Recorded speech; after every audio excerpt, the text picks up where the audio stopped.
సికింద్రాబాద్లోని doctor Narayana college of hotel మేనేజ్మెంట్లో 100% job guarantee 966365 Putta Narasimha Reddy గారు ఇదే కమలాపురంలో ఒక్కసారి ఎమ్మెల్యేగా గెలవాలని కలలు కన్నారు. పోటీ చేశారు, 4 సార్లు ఓడిపోయారు. కానీ మొదటి ప్రయత్నంలోనే మీరు ఇలా విజయం సాధించి అలా అసెంబ్లీలోకి అడుగు పెట్టారు. ఎలా ఉంది ఆ కిక్? మీరు అన్నట్లు ఉంది, కానీ ఎక్కడో చిన్నది ఆయన ఏంటి ఇంకా బాగుండేదని ఒక చిన్న ఫీల్ అయితే ఉంది మాకు. నాన్నగారికి పార్టీ అధిష్టానం మీద టికెట్ ఇవ్వాలని మొదట అనుకుంది. కానీ ఇక్కడున్న ఓ నాయకుడు పూర్తి స్థాయిలో నాన్నగారి టికెట్ రానికుండా అడ్డుకున్నారు. ఎలక్షన్స్ ముందు వీరశివారెడ్డి గారు పార్టీ కండువా మార్చేశారు కదా. 2014లో ముస్లిం ఓట్లు నాకు ఎంత మైనస్, వీరశివారెడ్డి గారితో కలిసి ఎలక్షన్ చేయడం కూడా అంతే మైనస్. అప్పుడే పుత్తా కుటుంబం వల్లూరు మండలం నుంచి ఇసుక లిఫ్ట్ చేయడం స్టార్ట్ చేసింది. ఇండస్ట్రీస్ని తీసుకురావడంలో మీ పాత్ర ఎలా ఉండబోతుంది? అసలు ఒక ప్లాన్ ఉంది, ఇంకా డీటెయిల్గా కూర్చోవాలి. ప్లాన్ ప్రకారం తీసుకొస్తారు అంటే ఏమైనా పథకం ఏమైనా ఉందంటే ఇన్ని ఇండస్ట్రీస్ తీసుకొస్తే మాకు ఇంత కమిషన్లో వచ్చే అవకాశం ఉంటుంది, బాగుంటుంది. తప్పుగా ఎక్స్పెక్ట్ చేస్తారు. మేము ఈ రోజు డబ్బు కోసం రాలేదు. ప్రమాణం చేయగలరా? పుత్తా ఫ్యామిలీ అంటే పడతారబ్బా, వీళ్ళు ఫ్యాక్షన్ ఉంది. మా జోలికి వస్తే గమ్మునుండమనేది తెలుసు. మీ పేరు చిరస్థాయిగా నిలబడిపోవాలి అని అనుకుంటే అసలు ఏం చేయాలనుకున్నారు కమలాపురం నియోజకవర్గంలో? నాకు ఆయన ఎక్స్ట్రా సపోర్ట్ ఇస్తా నీకు అని ఒక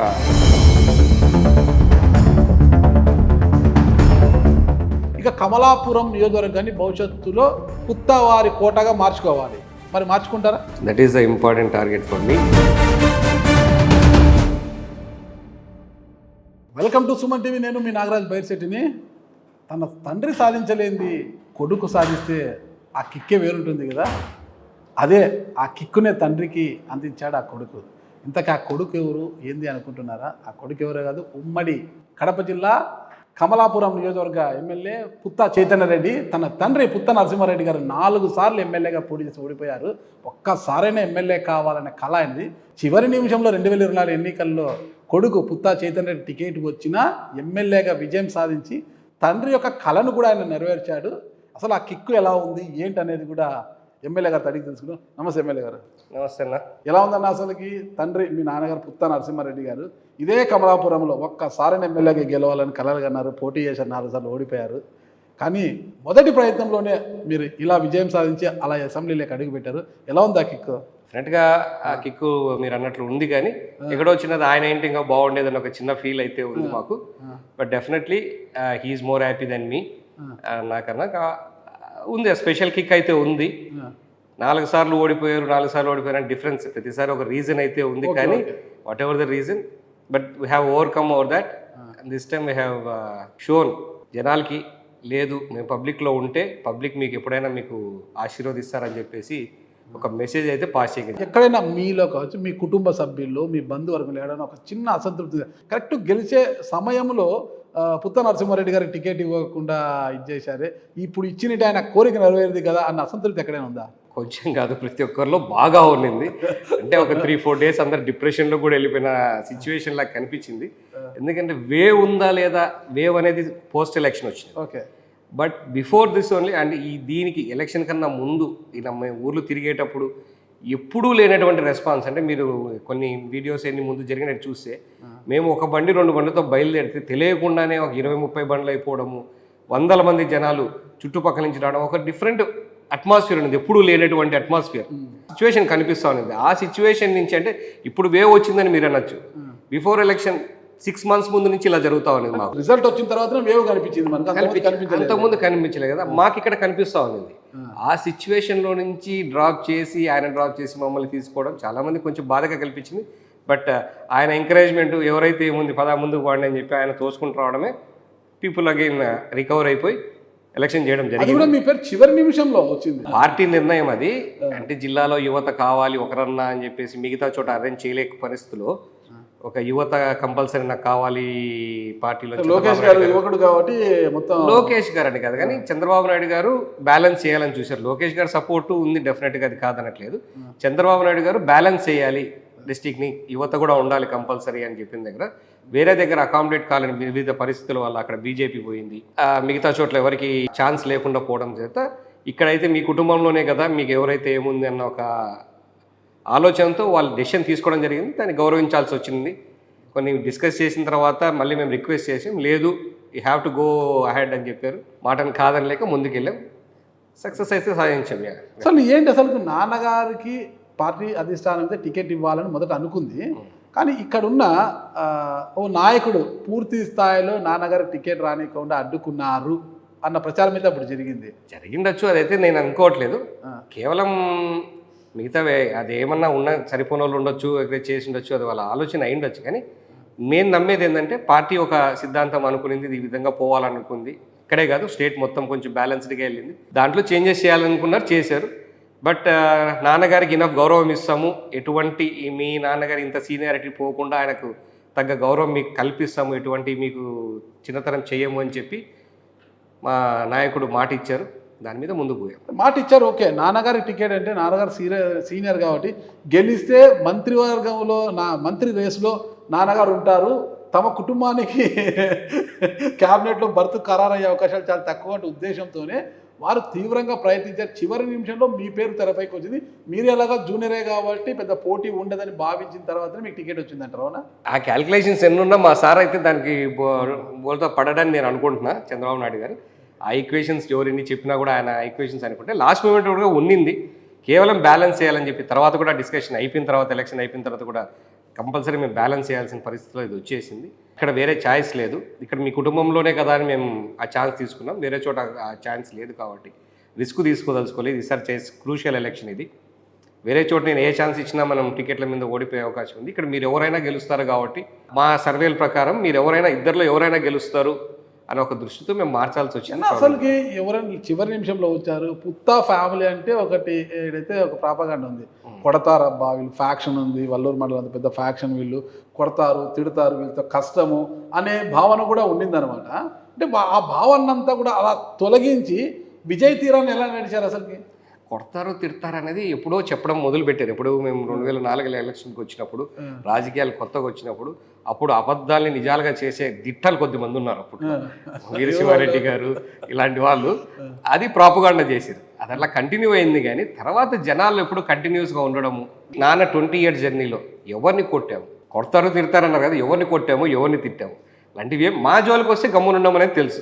ఓకే, మా కార్యకర్తల జోలికి వస్తే గమ్మునుండము. ఒక చెప్ప మీద కొడితే రెండో చెప్ప చూపించారు, పొరపాటును కూడా చూపించాం. రియాక్షన్ ఇమ్మీడియట్ గానే ఉంటది. మేమైతే కొట్టాము ఫస్ట్. ఏదైనా మన వాళ్ళ మీద కానీ మా మీద కానీ అయితే ఉంటుంది, ఖచ్చితంగా ఉంటుంది. ఆ నమ్మకం ఉంది కాబట్టి 2004లో ఏ క్యాడర్ ఉందో 20 ఏళ్ళు ఒకసారి కూడా గెలిచకపోయినా అదే క్యాడర్ ఇంతవరకు క్యారీ ఫార్వర్డ్. క్యాడర్ మీద మీరు మాట్లాడుతున్నారు కానీ చెప్తున్నా, అంటే కార్యకర్తల మీద చాలా కాన్ఫిడెన్స్గా ఉంటారు, చాలా గుడ్ విల్ కూడా ఉంటుంది మీకు. ఇటీవల వైఎస్ఆర్ కాంగ్రెస్ పార్టీ నాయకుడు మీ కార్యకర్తని కిడ్నాప్ చేస్తే నేరుగా వాళ్ళ ఇంటికి వెళ్ళి తీసుకొచ్చారు, అతన్ని కొట్టుకుంటూ వచ్చారనేది కూడా. అంటే మా వాడిని తీసుకెళ్ళాడు అని చెప్తే రియాక్ట్ అవ్వాల్సిన అవసరం వచ్చింది. ఆ రోజు నేనే వెళ్ళాను ఊళ్ళకి, తీసుకొని వచ్చిన తర్వాత కొట్టుకుంటూ రావాల్సింది. ఇంకా దాని మీద అవుట్రేజెస్ అయిన పబ్లిక్ కానీ వీళ్ళందరూ ఉంటారు కదా, మన ఫాలోవర్స్ అందరూ కూడా వాళ్ళు గలాట పడ్డారు. కానీ నేను పోయి పిలుచుకొని వచ్చాను మన వాడిని. ఎలా ధైర్యం ఎలా వచ్చింది ప్రత్యర్థి ఇంటికి పోవాలంటే? నాన్నగారు అంటే ఒక మాస్ లీడరు, ఆయన అన్ని చూశారు, ఆయనకు కొంత ధైర్యం ఉంటుంది. మీరు ఉన్నత విద్యాధికుడు, మీరు లండన్లో కూడా చదువుకొని వచ్చారు మీరు, అంటే ఆ ధైర్యము ఎలా వచ్చింది? కొంత ధైర్యం దేనికి సార్? ధైర్యం దానికి ఏముంది? నా మనిషి ప్రత్యర్థి ఇంటికి వెళ్ళి, నా మనిషి పార్టీ అధికారంలో ఉంది, మీ ప్రత్యర్థి ఇంటికి వెళ్ళి తీసుకురావడం అనేది కొంత గట్స్ ఉండాలి కదా. చదువుకున్నాడు అయితే మనం నమ్ముకున్నాడు వదిలిపెట్టాలా? లేవుండదు. మాది అదే బ్లడ్డే. బయట చదువుకున్నాం, విఘ్నత ఉంది, కాషాయం ధరించాడు అనుకున్నారా? డైలాగులు అయితే మనం వదలాల్సిన అవసరం లేదు. కానీ అదర్వైజ్ ఎవరికైనా ఇప్పుడు కాదు, ఇంతకు ముందు ఎప్పుడన్నా ఇలాంటి జనాలు జరిగినా మేము ముందే ఉంటాం, వెనకలైతే ఉంటాం. ఇప్పుడు వెనకపోయే ప్రసక్తి లేదు. 2014 ఎన్నికల్లో టీడీపీ బీజేపీతో పొత్తు పెట్టుకున్నప్పుడు మైనార్టీ ఓట్లు కమలాపురంలో ఎక్కువ ఉన్నాయి. ఆ సందర్భంలో బీజేపీతో పొత్తుల్లో ఉందో భాగంగానే గెలసాని మీ నాన్నగారు ఓడిపోయారంటారనమాట. అదే తిరిగి ఇప్పుడు మళ్ళీ బీజేపీతో పొత్తు పెట్టుకుంది ఎన్డీఏ కూటమి. టీడీపీ బీజేపీతో పొత్తు పెట్టుకుంది. కమలాపురం నియోజకవర్గంలో మైనార్టీ ఓట్లు ఎక్కువ ఉన్నాయి. మరి అప్పుడు మైనస్ అయింది, ఇప్పుడు ప్లస్ ఎలా అయింది? ఆ మైనార్టీ ఓట్లు మీకు ఎలా అనుకూలించాయంటారు? అంటే 14 నుంచి అయిపోయిన తర్వాత 14 నుంచి 19 మధ్యలో ఎప్పుడైతే పొత్తులో ఉన్నామో వాళ్ళకి ఎటువంటి డిస్టర్బెన్స్ రాకుండా వాళ్ళకి అన్ని రకాలుగా మేము మద్దతు ఇస్తూ వచ్చాం. వాళ్ళ కోసం హజ్ హౌస్ తీసుకొచ్చి ఇక్కడ కట్టించాం, ఎక్కడ లేని కమలాపురంలో కట్టించాం. స్టేట్ డివైడ్ అయిన తర్వాత వాళ్ళ కోసం మేము తపన పడి పని చేసాం. వాళ్ళకి ఇంత కూడా ఇబ్బంది కలగకుండా పని చేసాం. అప్పుడు కాన్ఫిడెన్స్ కలిగించాం. ఆ కాన్ఫిడెన్స్ క్యారీ అయింది. ఎప్పుడైనా మనం చేసే వర్క్ మనకి ఇంకో రోజైనా చూపిస్తుంది. ముందు ఆ రోజు మనల్ని నమ్మలేదు, పని చేసే బీజేపీతో పాటు పోయింది. బట్ పోయినా కూడా మనల్ని పట్టించుకున్నాడు, మనల్ని ఇబ్బంది లేకుండా పనులు చేసి పెట్టాడు కాబట్టి నెక్స్ట్ టైం వాళ్ళు మనకు క్యారీ అవుతారు. ఒక ఆరోపణ అయితే ఉంది, మీరు అధికారంలోకి వచ్చి రాగానే అంటే అభివృద్ధి నిన్న జిల్లా పరిషత్ మీటింగ్లో మీరు నేషనల్ హైవే పైన కమలాపురం ఫ్లైఓవర్ గురించి ప్రశ్నించారు. చాలా సంతోషించదగ్గ విషయం మీద పాపాగ్ని నది నుంచి మనకు బ్రిడ్జ్ అడిగారు, ఓవర్ బ్రిడ్జ్ అడిగారు. మీరు చాలా సంతోషం. అభివృద్ధి మాటున మీరు కొన్ని స్కూళ్ళ మీద ఉక్కుపాదం మోపుతున్నారు. వచ్చి రాగానే ఒక 3 స్కూళ్ళను క్లోజ్ చేయించారు. ఒకటే స్కూల్ అండి, ఒకటే స్కూలా? ఒకటే స్కూల్ క్లోజ్ చేయించడం మేమేం చేయించలేదు. ఏ పర్మిషన్ లేకుండా, పంచాయతీ పర్మిషన్ లేదు, స్కూల్ పర్మిషన్ లేదు, ఏది లేకుండా అడ్మిషన్స్ ఓపెన్ చేసి పెడుతున్నారు. కనీసం బిల్డింగ్ పర్మిషన్ లేదు. పంచాయతీలో వచ్చి అడిగితే ఏమవుతుంది? స్కూల్స్కి ఏది అప్లై చేసుకుంది లేదు. స్కూల్ బేసిక్ అప్లికేషన్ పెట్టుకున్నాడు, ఎటువంటి పర్మిషన్ లేకుండా అడ్మిషన్స్ తీసేసుకున్నారు. ఒకటే ఒక స్కూల్. డిఓ గారికి ఎంఈఓ గారికి చెప్పేసి వాళ్ళకి నోటీస్ సర్వ్ చేయడం జరిగింది. నోటీస్ సర్వ్ చేసిన తర్వాత అతడు మళ్ళీ మా దగ్గరికి రావడం జరిగింది. మీరు పర్మిషన్లు తెచ్చుకొని నేను స్కూల్ ఓపెన్ చేసుకొని చెప్పాను. వితౌట్ పర్మిషన్స్ ఏమి చేయొద్దని చెప్పాను. ఉక్కుపాదం ఏమి మోపడానికి లేదు. ఒక ఎగ్జాంపుల్గా ఏంటంటే మధ్యలో తీసుకుపోయిన తర్వాత ఇక్కడ మాకు పర్మిషన్స్లో ఇంకో స్కూల్ మీద పెట్టి ఎగ్జామ్స్ రాపిస్తాం, ఇంకో స్కూల్ మీద, ఇట్లాంటివి జరిగి ఉన్నాయి ముందు. అవన్నీ ఉండకుండా ఉండడానికి మా నోటీస్కి వచ్చింది ఒక స్కూల్ గురించి. ప్రతి స్కూల్ ముందు కూడా యాక్షన్ తీసుకోవాలని చెప్పినాం. మిగతా స్కూల్ అన్నిటి కూడా పర్మిషన్స్ ఉన్నాయి, బేసిక్ పర్మిషన్స్ ఉన్నాయి, దీనికి లేదు అని చెప్పిన దాని మీద యాక్షన్ తీసుకున్నారు. ఉక్కుపాదం అనేది అయితే కాదు. అంటే బయట మరో ఆరోపణ అనిపిస్తుంది, ఎవరు అధికారంలో ఉన్నా వారికి ఆ స్కూల్ నుంచి కొంత ఫండింగ్ వస్తుంది, ఆ పార్టీ ఫండ్ అనేది కొంత ఇస్తుంటారు, అందులో భాగంగానే దాన్ని ఆశించే క్లోజ్ చేయించారనే ఆరోపణ బయట వినిపిస్తుంది. పొరపాటున కూడా అంత చిల్లర విషయాలకు మేము పోము. ఇప్పుడు కాదు, ఇప్పుడైనా చూసుకోండి. These are cheap. మేము ఎక్కడే కానీ అలాంటి ఇప్పుడు కూడా చేయం. మాకు కరప్షన్ లేదనే పేరు చాలా ఉంది. మీకు తెలుసో లేదో మళ్ళీ ఒక్కసారి ఎంక్వైరీ చేయండి.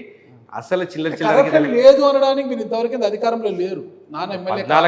అధికారం ఎమ్మెల్యే కాకపోవచ్చు, 14 నుంచి 19 అధికారంలోనే ఉన్నాం. వీరశివారెడ్డి గారు కూడా ఉన్నారు. సమాంతరంగా వీరశివారెడ్డి గారు కూడా టీడీపీలో ఉన్నారు కొంతకాలం. నాన్నగారు ఉన్నారు, ఆయన ఉన్నారు. ఆయన అంత హవా ఉంది, ఆయన ఉంది. ఇక్కడ ఉన్నప్పుడు మీరు ఏకఛత్రాధిపత్యంగా ఎప్పుడు లేరు, ఇప్పుడు ఉన్నారు. ఉత్తా ఫ్యామిలీ అనేది ఇప్పుడు డైరెక్ట్గా ఉన్నారు. ఏకఛత్రాధిపత్యంగా అంటున్నారు కదా. 14 to 19 కూడా వీరశివారెడ్డి గారు ఉన్నా ఆయన ఏం లేదు. మొత్తం ఇన్ఛార్జ్ మనమే, చూసుకుంది మనమే, అన్ని మన మెయింటెనెన్స్లోనే పోయింది. ఎవరెవరు పక్కన ఏం లేరు. ఆయన ఉన్న డీసీసీ బ్యాంక్ ఇచ్చారు కాబట్టి ఆయనకి ఏం చేయలేదు. కానీ అండ్ మోర్ ఓవర్ మేము రూలింగ్లోనే ఉండాలి, ఇట్లా ఏమైనా దబాయించాలా, డబ్బులు తీసుకోవాలంటే రూలింగ్లోనే ఉండాల్సిన అవసరం లేదు. That is all false allegations. చెప్తున్నా కదా, అంత చిల్లర పనులు ఎప్పుడూ చెయ్యము. ఇప్పుడు కాదు కదా, చేయలేదు, చెయ్యం కూడా.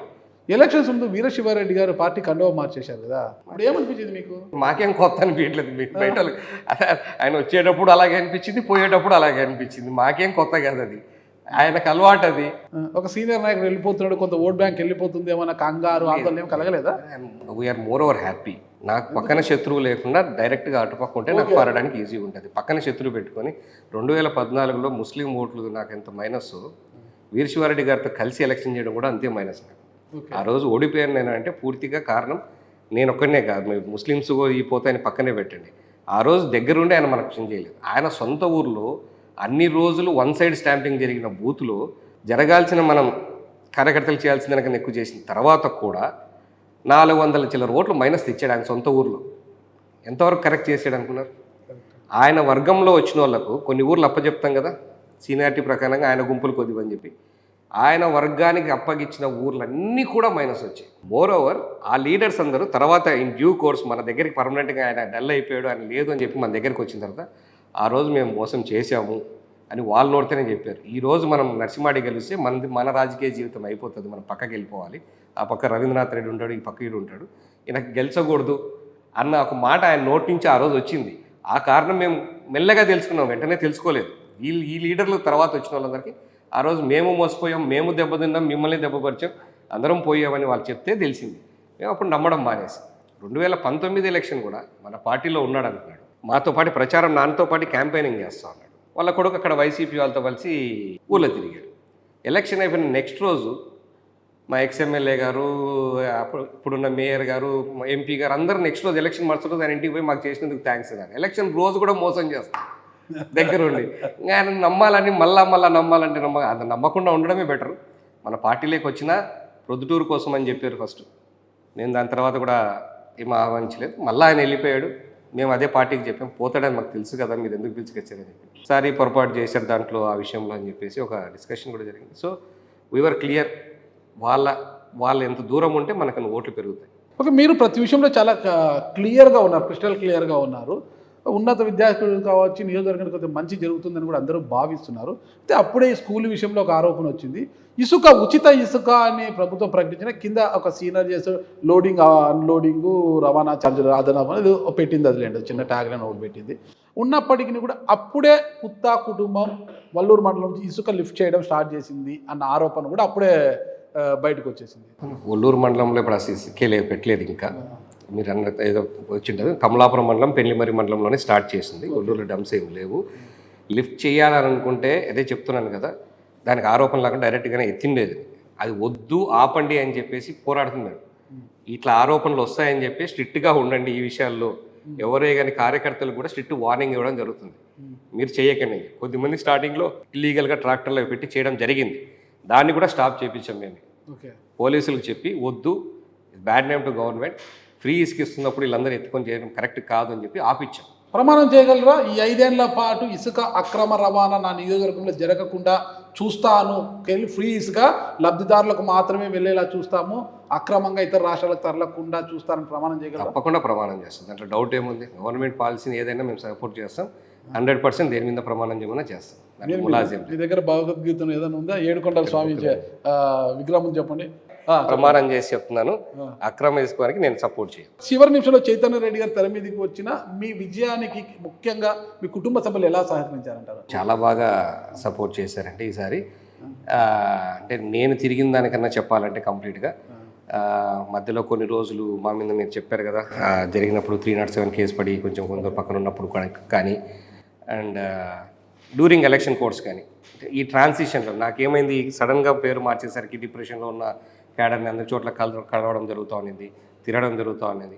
ఈ టైంలో వాళ్ళు అన్ని బాధ్యతలు తీసుకొని, మా బావగారు కానీ, మా మామ పిల్లలు కానీ, మా కజిన్స్, ఇంకోటి సాయి నరసింహారెడ్డిని మా చిన్న బాబాయ్ కొడుకున్నాడు. ఫస్ట్ టైం వాడు కూడా పైకి ముందు చదువుకుంటా ఉన్నాడు, బిజినెస్లో వాడు ఫస్ట్ టైం వచ్చి చేయడం. వీళ్ళంతా చాలా యాక్టివ్గా బాధ్యతలు తీసుకొని, మనం చెప్పకపోయినా కూడా అందరూ బాధ్యతగా పనిచేశారు.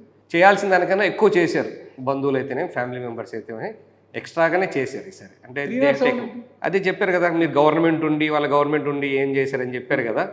మా వాడిని మేము విడిపించుకొని వస్తే మేము మర్డర్ అటెంప్ట్ చేసామని మా మీద కేసు పెట్టి ఫాల్స్ అలిగేషన్స్ అది కదా, ఫాల్స్ కేసులు పెట్టారు. మీరు అధికారంలోకి వచ్చారు కాబట్టి అవి కేసులు అట్లే లేదు, కేసు పెట్టారు కదా, అయిపోయింది, కోర్టులో చూసుకోవాల్సింది. ఓకే, కోర్టులో కూడా ఏముంది, మీరు అధికారంలో ఉన్నారు కాబట్టి ఏదైనా ఎవరు అధికారంలో ఉంటే వాళ్ళకి కేసులు ఏమి నిలబడవు కదా. అట్లనా? అంతే కదా. కొంచెం బాగున్నారు సార్, మా టిప్స్ ఇవ్వండి సార్.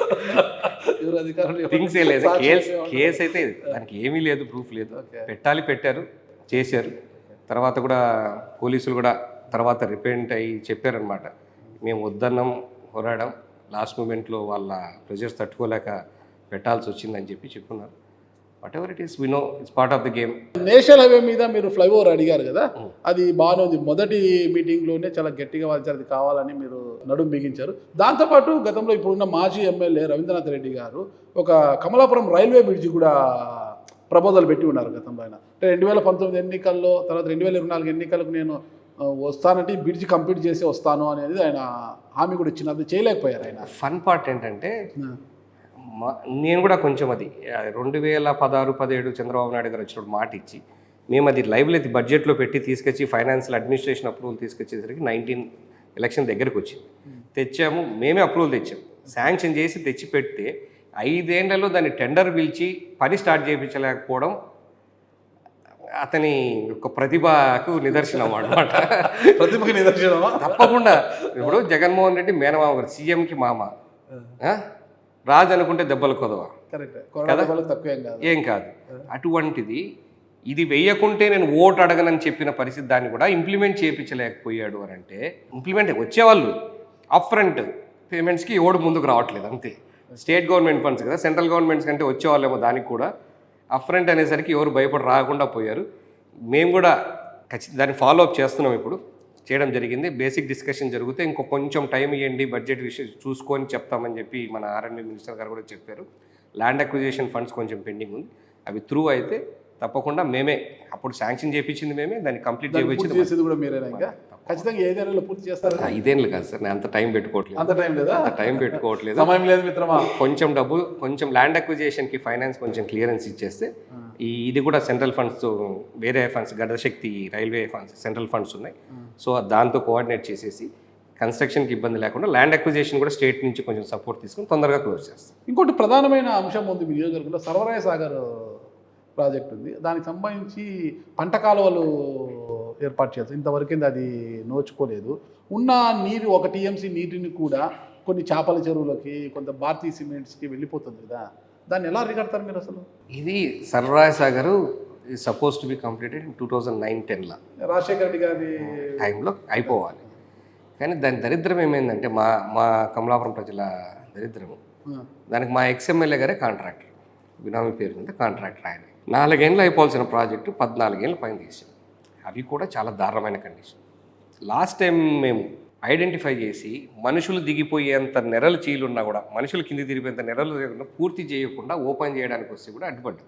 మేము అడ్డుపడుతుంటే నీళ్ళు ఇవ్వడానికి నరసింహారెడ్డి కమిషన్ల కోసం అడ్డుపడుతున్నాడని మా మీద అపనిందలు చెప్పి పెట్టాడు. చేశాడు, ఓపెన్ చేశాడు, దానికి నీళ్లు పెట్టాడు. దాంట్లో లాభం ఏంటి? 1 ఎకరాకు నీళ్ళు ఇవ్వగలిగాడా? ఆ రోజు మనం అడ్డుపడింది ఎందుకంటే ఫీల్డ్ ఛానల్స్ తవ్వకుండా, ఈ రివిట్మెంట్స్ పనులు పూర్తి చేయకుండా నువ్వు నీళ్ళు పెడితే ఏం లాభం? నువ్వు పబ్లిసిటీ కోసం, ఫోటో కోసం పెడుతున్నావు. ఏమైనా తెగిపోతే ప్రాబ్లం ఎక్కడ? కరెక్ట్, ఊర్లు లేచిపోతాయి, కట్టాలు తెగిపోతే కష్టం. ఇక్కడ నీళ్ళు తెచ్చి పెడితే లాభం ఏంటి? గ్రౌండ్ వాటర్ పెరుగుతాడు 2-3 విలేజెసే కానీ మ్యాక్సిమం. ఫీల్డ్ ఛానల్స్ తీసిన తర్వాత మొదలు పెట్టండి, నీళ్ళు నింపండి అని అడిగాము. బట్ వాళ్ళు ఏదో పోయారో, స్వింగ్లో పోయింది. కానీ ఇప్పుడు ఏ రోజైతే వాళ్ళ మాటలు నమ్మి ఆ ఊరోళ్ళు, ఆ ఇందుకూరు గ్రామ ప్రజలు ఆయనకు ఆ రోజు ఓటేసారు, వీళ్ళు చెప్పింది నిజమే, మనకు నీళ్ళు వస్తుంటే ఏదైనా ఆపుతున్నాడని అనుకున్నారు, వాళ్ళే బాధపడుతూ ప్రతిరోజు వస్తారు. ఆ నెరల్లో నుంచి నీళ్లు రావడము, ఊటలు రావడము, పనికి రాకుండా వీళ్ళు పంటలు పండించుకోలేకపోవడము, అని మిగిలిన నీళ్లు ఏమన్నా కొంచెం డైవర్ట్ చేసుకోవాలంటే ఆయన చేపల చెరువులకి, భారతీయ సిమెంట్ ఫ్యాక్టరీకి మాత్రమే నీళ్ళు. దానికి జీవో ఉందంట కదా, వాళ్ళు జీవో ప్రకారం, గవర్నమెంట్ జీవో ప్రకారమే డబ్బులు చెల్లించి దానికి కపం చెల్లించే నీళ్లు అవన్నీ కూడా తీస్తున్నాం సార్. మీరు టైంలో అంటే నెక్స్ట్ టైం మీకు ఫార్వర్డ్ చేస్తాను. ఏ జీవో ప్రకారం ఎంత నీళ్ళు తీసుకున్నారు, దేని ప్రకారం ఎట్లా డైవర్ట్ చేశారు, మొత్తం డీటెయిల్స్ అడిగాము ఇరిగేషన్ వాళ్ళని. రేపు మీటింగ్ ఉంది, వెతికే పరిధిని కరెక్షన్ చేసి ఎనీథింగ్ గవర్నమెంట్ కట్టాల్సిన డబ్బులు ఏమన్నా ఉంటే వాళ్ళకి కట్టించి పని చేయించడం జరుగుతుంది. దేనికి కూడా మేము డెవలప్మెంట్కి కాదు కాబట్టి భారతీయ వాళ్ళు కూడా ఇరెగ్యులర్గా వాడుకుంటున్నారు. రెగ్యులర్గా చేయించేసి దాని ప్రకారం వాళ్ళకి డబ్బులు మనం ఇరిగేషన్ చేపిస్తే మనకు అవుతుంది.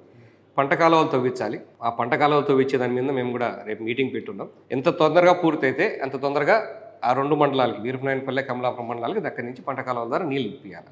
అది మా ప్రధాన ఎజెండా. దాని మీదే కాన్సన్ట్రేట్ చేస్తాం. ప్రభుత్వ ఆర్థిక పరిస్థితి బాగోలేదు అది అంటున్నారు. మరి ఇవన్నీ జరుగుతాయంటారా? ఏదంటే అప్పుడైతే ప్రస్తుతానికి బాగాలేదు, దాన్ని గాడిన పెట్టాలి, టైం తీసుకుంటుంది. ఈరోజు 5 నెలలకు 6 నెలలకి అయిపోతుంది నేను చెప్పట్లేదు. కాకపోతే ఒక ఎజెండాకు పోకపోతే, ఒక టార్గెట్ పెట్టుకొని పని చేయకపోతే ఎప్పటికీ ఇలాగే ఉండిపోతుంది. రివైజ్ చేసి దీనికి ఎంత కావాలి, దీనికి ఎంత కావాలి, దీనికి ఎంత కావాలి, ఫస్ట్ స్టేజ్ తీసుకుంటే ఎంతవరకు పని చేస్తుంది, సెకండ్ స్టేజ్ మిగతా ఎంతవరకు వస్తుంది, అట్లా ఒక డీటెయిల్ ప్లాన్గా చేసుకొని ఎక్కడ బడ్జెట్స్ ఎంత కావాలి, లిమిటెడ్ బడ్జెట్స్లో ఎంత పని చేయగలం అని చెప్పేసి ఒక ప్లాన్ కోసం డిస్కషన్ పిలుస్తున్నాం.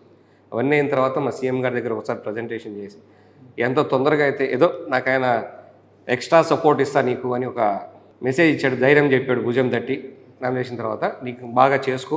అదే ధైర్యంతో ఇంకొక పని కూడా జరిగాడు. కొప్పర్తి కూడా మీ పరిధిలో ఉంది కాబట్టి గతంలో అంటే ప్రభుత్వ ఆధ్వర్యంలో కొన్ని పరిశ్రమలు మాత్రమే అక్కడికి వచ్చాయి, పెద్దగా రాలేదు. అయితే అక్కడ కొన్ని ఇష్యూస్ కూడా జరిగాయి. దాదాపు 420 ఎకరాల దాకా డాటెడ్ ల్యాండ్లో పెట్టేయడము, ఆ ఇష్యూతో పరిశ్రమలు ఏం అడిగి రాకపోవడం, ఇష్యూస్ వల్ల ఏం రాలేదు. ఇప్పుడు కొప్పర్తిని ఇండస్ట్రియల్ కారిడార్గా పెట్టారు కదా, ఇండస్ట్రీస్ని తీసుకురావడంలో మీ పాత్ర ఎలా ఉండబోతుంది అసలు? ఇంతకుముందు కూడా వచ్చిన దానికి కొన్ని వచ్చినవి యూటిలైజ్ చేసుకోలేకపోయారు. టెక్స్టైల్ పార్క్ సెంట్రల్ వాళ్ళు ఇస్తామని చెప్తే, సీఎం గారు సొంత జిల్లాకి పెడితే వాళ్ళు 1000 ఎకర్స్ ఐడెంటిఫై చేసి ఇక్కడ ఆఫీసర్లు అందరూ పెడితే ఫాలో అప్ చేసుకోలేకపోగొట్టుకున్నారు. కరికాల వనవలం గారు ఇప్పుడు సెక్రటరీ గారు ఉన్నారు, చేసుకోని చెప్పేసి ఎఫెక్టివ్గా ఫాలో అప్ చేసుకోక అన్ని ఫెసిలిటీస్ ఉండి ఇక్కడికి వస్తుందని ఆల్మోస్ట్ ఫైనల్ అయిన టైంలో పోవడం ఇలా బాధాకరం. అట్లాంటి ఛాన్సెస్ మేము మిస్ చేయం. ఏ ఆపర్చునిటీ వచ్చినా క్యాచ్ చేస్తాం, ఇంకా ముందుకు పోయి ఆపర్చునిటీస్ తీసుకొచ్చేదానికి ప్రయత్నం చేస్తాం. మీరన్న డాటెడ్ ల్యాండ్స్ ఈ ఇష్యూస్ ఉన్నాయి కదా, పిఓటి ల్యాండ్స్ అని చెప్పేసి దాని సొల్యూషన్ కూడా ఇప్పుడు డాటెడ్ ల్యాండ్స్ తీసుకొని అప్పుడున్న రూల్ ప్రకారం, అప్పుడున్న చట్టం ప్రకారం 22A రాకముందు చట్టం ఏంటంటే డాటెడ్ ల్యాండ్స్ ఇది గవర్నమెంట్ సెంటర్ అవసరం ఉంటే తీసుకోవడం జరిగింది. ఈ చట్టం రావడానికి ముందు జరిగింది. ఈ చట్టం వచ్చిన తర్వాత అలా ఆక్యుపేషన్ పూర్తిగా తీసుకొని డెవలప్మెంట్ తీసుకోలేదు కాబట్టి కొన్ని ఇష్యూస్ వచ్చినాయి. మేము కూడా ఏదో ఒక అమౌంట్ పే చేసి వాళ్ళ దగ్గర నుంచి తీసుకుందామని చెప్పి ప్రపోజల్ పెట్టున్నాం, డిస్కషన్ జరుగుతుంది. After some time we have to SIT again సార్తో కూర్చొని ఒక క్లియరెన్స్ ఇచ్చి వాళ్ళని క్లియర్ చేయించిపోతాం. నాకు పెద్ద ఇష్యూ కాదు, కానీ డెవలప్మెంట్ చేయాలి. ఎక్కడెక్కడ ఇండస్ట్రీస్ ఇప్పుడు వచ్చింది basic Dixon Texport only assembly units వచ్చాయి. వాళ్ళని మేము మ్యానుఫ్యాక్చరింగ్ ఇండస్ట్రీ పెట్టమని చెప్తున్నాం. ఒక మ్యానుఫ్యాక్చరింగ్ యూనిట్ వస్తే యాన్సిలరీ యూనిట్స్ పెరుగుతాయి దాని చుట్టుపక్కల. ఒక ఇండస్ట్రీ, ఒక మంచి ఇండస్ట్రీ ఇలాంటిది యాన్సిలరీ యూనిట్స్ వచ్చాయంటే అట్లాంటివి ఇంకా ఎలక్ట్రానిక్స్ యూనిట్స్ రావడానికి ఛాన్స్ ఉంది.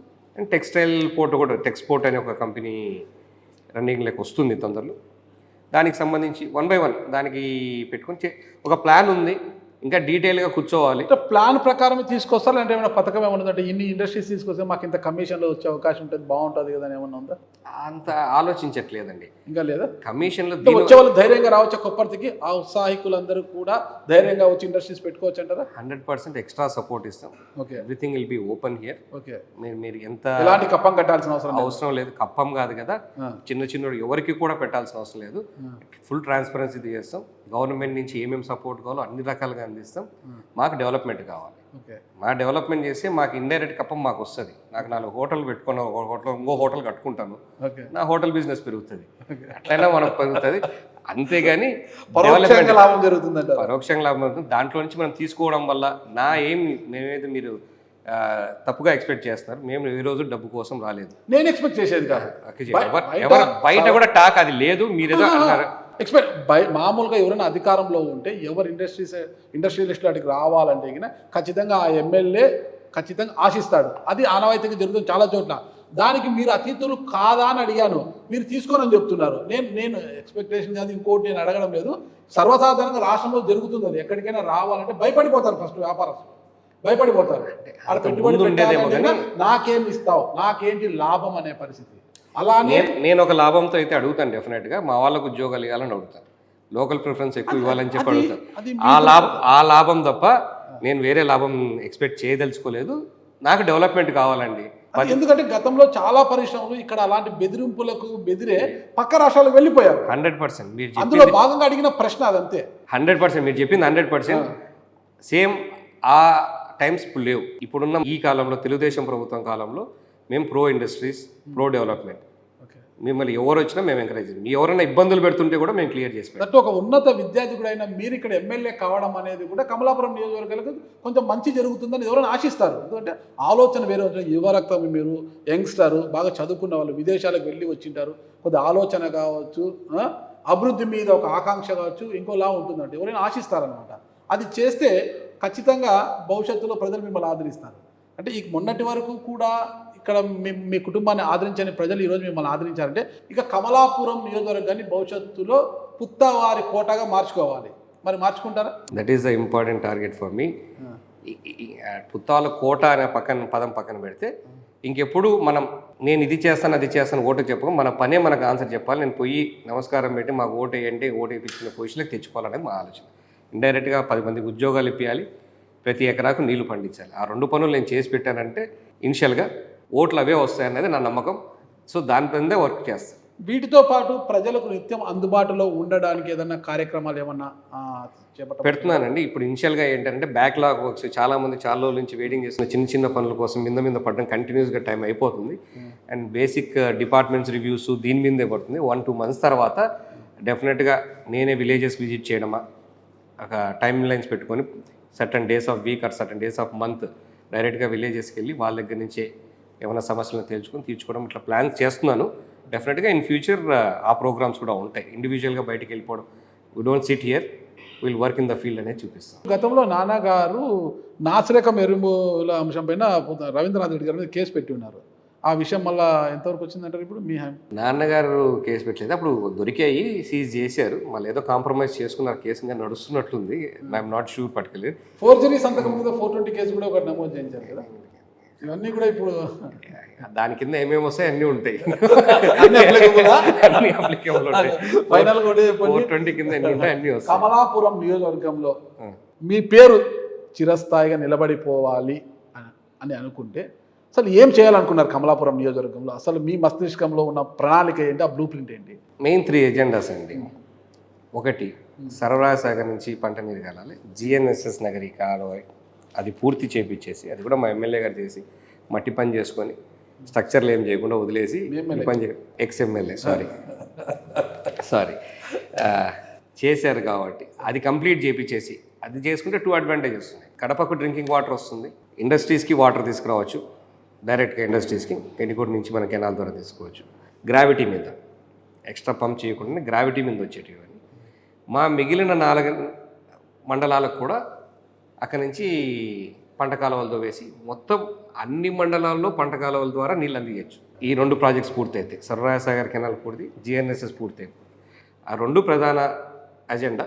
రెండవది కొప్పర్తి ఇండస్ట్రీస్లో ఎంత లేదన్నా ఒక దగ్గర ఒక 20,000 నుంచి 30,000 ఉద్యోగాలు క్రియేట్ చేయగలిగితే, డైరెక్ట్లీ ఆర్ ఇండైరెక్ట్లీ మనం అన్ని రకాలుగా చేసుకొని చేయగలిగితే I will be more satisfied with this term. ఈ 5 ఏళ్లలో ఇదే పుత్తా చైతన్య రెడ్డి మార్కు పాలన అనిపించడానికి ఇవి సరిపోతాయా? అవి మెయిన్ అజెండా. జనరల్ పబ్లిక్ అందరికి మంచిగా డే టు డే ప్రాబ్లమ్స్ ఏమొచ్చినా, చిన్న ఇష్యూస్ ఏమొచ్చినా, వాళ్ళ రోజువారీ ఇష్యూస్ ఏమొచ్చినా, ప్రజలకి సంక్షేమ పథకాలు అందించడంలో కానీ వాళ్ళకి ఏమైనా ఇష్యూస్ వస్తాయి అవన్నీ సార్ట్అవుట్ చేసి ప్రతి ఒక్కరూ అర్హులైన వాళ్ళందరూ సంక్షేమం లబ్ధి పొందాలి. ఆ ఇష్యూస్ డైలీ ఉంటాయి, అవి సార్ట్అవుట్ చేయాలి. అవన్నీ చేసుకుంటేనే మార్క్ వస్తుంది. ఇవి చేయించినా కాబట్టి అవి కూడా చేయించాలి. డే టు డే అందుబాటులో ఉంటూ అవి కూడా ఫైనాన్స్ చేయాలని చెప్పేసి అనుకుంటా ఉన్నాం. Think will be successful in that. Volunteer వ్యవస్థ పైన ఒక క్లారిటీ వచ్చిన తర్వాత ఒకవేళ మళ్ళీ వాళ్ళని కంటిన్యూ చేయదలిస్తే మీ నియోజకవర్గంలో మీ పార్టీ కార్యకర్తలకే అవకాశం ఇస్తారా? పార్టీ కార్యకర్తలు అంటే చాలామంది వాలంటీర్లు నాకు పనిచేశారు సార్. ఓకే, అందరూ వాలంటీర్లు ఆ పక్క చేయలేదు. అవతల మా ఎక్స్ఎమ్మెల్యే గారు మీరు రిజైన్ చేసి రండి అని చెప్తే కూడా చాలామంది చేయకుండా నిలబడ్డారు. వాళ్ళ మాట కాదని కూడా నిలబెట్టారు. వాళ్ళ ఆలోచన ఏంటంటే రిజైన్ చేయించేసి మీరు బూత్లో ఏజెంట్ కూర్చుంటే వాళ్ళు భయపడుతుంటారు కదా, ముస్లింలు కూర్చున్నారు, ఆ ఆలోచనలో ఉన్నారు. మేము ఇచ్చిన ధైర్యం మా దగ్గరికి వచ్చారు, మీరు ధైర్యంగా ఉండండి, మీకేం ఇబ్బంది కలదు. అట్లా మనకు సపోర్ట్ చేసిన వాళ్ళందరినీ ఎవరికేం ఇబ్బంది పెట్టేది, సపోర్ట్ చేయని వాళ్ళని కూడా పార్టీ అట్లా ఎవరిని ఇబ్బంది పెట్టాలన్న ఆలోచనలో లేదు. మీరు ఈ 1 monthలో కూడా మీరు అబ్జర్వ్ చేస్తే ఎవరైనా ఇట్లా డిస్టర్బెన్స్ చేస్తుంటే దాన్ని ఖండిస్తూనే వస్తుంది. వీఆర్ నాట్ ఇంటెడ్, అయిపోయింది, మనం గెలిచాం. ఇప్పుడు మనం బాధ్యతగా బిహేవ్ చేయాలి. ఆ బాధ్యత మీద తీసుకొని వాళ్ళంటూ ఎవరి మీద ఇబ్బంది పెట్టాం. ఎక్కడన్నా ఖాళీలు ఉన్నాయి, ఎవరికన్నా ఉన్నాయి, దాన్ని ఏ విధంగా చేసుకుంటారంటే కార్యకర్తలు కాదు కానీ ఎవరెవరు ఎలిజిబుల్ ఉన్నాయి, రియల్గా రిక్వైర్మెంట్ ఉండి పని చేయగలరని నమ్మకం ఉన్న వాళ్ళు ఎవరైనా కూడా తప్పకుండా సపోర్ట్ చేస్తాం. ఓకే, గతంలో తీసుకుంటే అది ఫ్యాక్షన్ అనలేము కానీ రాజకీయ ఆధిపత్య పోరు అనొచ్చు మీ గ్రామాల్లో. పుత్తా ఫ్యామిలీకి అవతల మహేశ్వరుడు ఈశ్వర్ సంథింగ్ మీ ప్రత్యర్థులు రాజకీయ ఆధిపత్య పోరు అనుకోవచ్చు. అంటే రాజకీయ ఆధిపత్య పోరు మాకు ఎక్కడ లేదండి, వీరశివారెడ్డి గారితోనే ఉండింది ముందు. ఓకే ఓకే, ఇలాంటి వాతావరణం నుంచి పుత్తా ఫ్యామిలీ కేవలం అభివృద్ధి వైపే నడుస్తోంది అన్న ఒక మార్పును తీసుకురాగలరా? డెఫినెట్గా. ఓకే, మీరు చూసిన నెక్స్ట్ ఇంటర్వ్యూ అంటే మనం ఈ నెక్స్ట్ ఇంటర్వ్యూ మధ్యలో ఎప్పుడో జరుగుతాయి కానీ చేసినప్పుడు నేను ఇవి చేశాను చేయించగలను చెప్పే పరిస్థితిలో నేను ఉంటాను నా నమ్మకం. ఒక పని ఫస్ట్ మీరు పూర్తి చేయబోయే పని ఎన్ని రోజుల్లో పూర్తి చేయబోతున్నారు? మీరు వచ్చిన తర్వాత ఇదే నా మొట్టమొదటి పని నేను చేసేది పూర్తి చేశానని చెప్పడానికి. నేను అదే చెప్తున్నాను, it is too early to say this. నాకు ఇంకొక 1 month తర్వాత మీరు చెప్తే ఏది ఎప్పుడు చేయగలను అని చెప్పి ఒక ఐడియాతో వస్తాను. ఎందుకంటే అనలైజ్ చేస్తున్నాను, దీని తగ్గట్టు బడ్జెట్స్ పరిస్థితి ఏమున్నాయి, మేము మంత్రులతో మిగతా వాళ్ళతో సెక్రటరీలతో కలిసిన తర్వాత నాకు ఎంత తొందరగా సపోర్ట్ చేస్తారని ఒక ఐడియా వచ్చిన తర్వాత నేను చెప్పగలను. నా టార్గెట్ అయితే డెఫినెట్గా railway bridge Kamalapuram within 1.5 year 2 yearsలో అయిపోగొట్టాలి. సర్వరాయ సాగర్ కెనాల్ని కూడా ఇమ్మీడియట్గా తెప్పించాలి. జిఎన్ఎస్ఎస్ లేట్ అవుతుంది, డెఫినెట్గా లేట్ అవుతుంది, ఎందుకంటే మెయిన్ కెనాలే పూర్తవ్వాలి కాబట్టి ఇది టైం పడుతుంది. కానీ సర్వరాయ సాగర్ కెనాల్ కూడా తొందరలో చేయాలని ఉంది. అట్లీస్ట్ ఒక 3-4 ఇండస్ట్రీస్ అన్న స్టార్ట్ చేయాలి ఎక్స్ట్రా అని చెప్పేది కూడా ఒక ఇండస్ట్రీ ఉంది. ఎందుకంటే మా భరత్ గారితో కూడా మాట్లాడాం, మినిస్టర్ గారితో. ఓకే, ఇండస్ట్రీస్ మినిస్టర్ మీరు వచ్చినాయి పుష్ చేయాలన్నా, మీరు మళ్ళీ కర్నూలు తీసిపోయారు అన్ని కూడా. ఏజ్ గ్రూపే కదా. ఈ రెస్పాండింగ్ పాజిటివ్ ఏదన్నా నేను డిస్కస్ చేస్తాం, పుష్ చేద్దాం. మళ్ళీ మన కడపలో ఇలాగే ఉండాలి, పార్టీ తగ్గకూడదు మనం అని హీ ఆల్సో కొంచెం ఖచ్చితంగా చేయాలని చెప్పి ఒక మంచి అవకాశం. పాజిటివ్ మైండ్తో ఉన్నవాళ్ళు కాబట్టి, ప్రో డెవలప్మెంట్ మైండ్ సెట్ ఉన్నవాళ్ళు కాబట్టి డెఫినెట్గా I think we can achieve. ఫైనల్గా మీ స్టడీస్ అంతా ఎక్కడ జరిగాయండి? నా స్టడీస్ ఇంజనీరింగ్ చెన్నై అండి, ఎంఎస్ యూకేలో చేశానండి. ఏ బ్రాంచ్ చేశారు? బీటెక్ మీరు ఇంజనీరింగ్ కంప్యూటర్ సైన్స్ అండి. ఎంఎస్ ఏం చేశారు? MS business and information technology మీద చేశాను. లండన్. ఆ తర్వాత అక్కడే స్థిరపడి మంచి ఒక వ్యాపారంలోనో ఉండొచ్చు, అంటే జాబ్ చేస్తూ ఉన్నాను కంపెనీలో. కానీ మీన్ టైం మా చిన్న బాబాయ్ చనిపోవడము, నాన్న ఒక్కడే ఉన్నాడు. అంటే అంతకుముందు నాన్నకు సపోర్ట్గా ఆయన ఉండేవారు. ఆయన చనిపోయిన వెంటనే కొంచెం ఇది ఉండగానే జస్ట్ మూవ్ అయ్యాను. అక్కడ నుంచి ఇక్కడ కంటిన్యూ అవ్వాల్సి వచ్చేసింది, ఫ్లోలో వెళ్ళిపోయింది. ఓకే, వైఫ్ హౌస్ వైఫ్ అండి? House wife and they look after our own business. పిల్లలండి? 2 పిల్లలు, బాబు పాప, 5th class, 2nd class. Happy life? Happy life ఇప్పుడు కొంచెం అంటే బాధ్యత పెరిగింది. అంటే దిస్ ఈజ్ అన్ఎక్స్పెక్టెడ్ కదా. We are thinking this after maybe 5 years. నాన్న ఇప్పుడు అయిపోతే ఈ టైంలో మనం బిజినెస్ సెట్ చేసుకుంటే తర్వాత ఆ స్ట్రెస్ ఉండదు, బిజినెస్ ఒక స్ట్రీమ్ లైన్ అయిపోతే దట్ ఇంత ప్రాబ్లం ఉండదు అని అనుకుంటా ఉన్న టైంలో అడిషనల్ బడ్జెట్ పని have to take over both the things అని చెప్పేసి కూడా. అంతే. ఓకే చైతన్య రెడ్డి గారు, మీ ఫ్యూచర్ గోల్ ఏంటి అసలు? ఫ్యూచర్ గోల్ సార్ ఇంకా దిగేయం పూర్తిగా అంటే ఒకసారి దిగిన తర్వాత serve the public, get a good name. Okay, thank you. పేరు మిగిలిపోవాలి. ఖచ్చితంగా ప్రజల కోసమే ఉన్నాను, ప్రజా సంక్షేమమే నా ధ్యేయము అని ఏడుకొండల స్వామిని చివరిసారిగా ఒకసారి ప్రమాణం చేయండి. మీ కోసం కాదు కానీ నా కోసం చెప్తున్నాను, ప్రజల కోసమే, ప్రజా సంక్షేమం కోసమే ఈ రాజకీయాల్లో ఉంటాను. Thank you. ఏడుకొండల స్వామి మీద ప్రమాణం చేశారు. ఆయన ప్రజల్లో ఉండాలి, ప్రజల మనిషిగా, ప్రజా నేతగా గుర్తింపు తెచ్చుకోవాలి. డెఫినెట్గా ఇప్పుడు ఆయన సపోర్ట్ నాకు పెరుగుతుందని కూడా నేను అనుకుంటాను. 100% పెరుగుతుంది నేను చెప్తాను. థ్యాంక్ యూ అండి. నమస్తే. Thank you.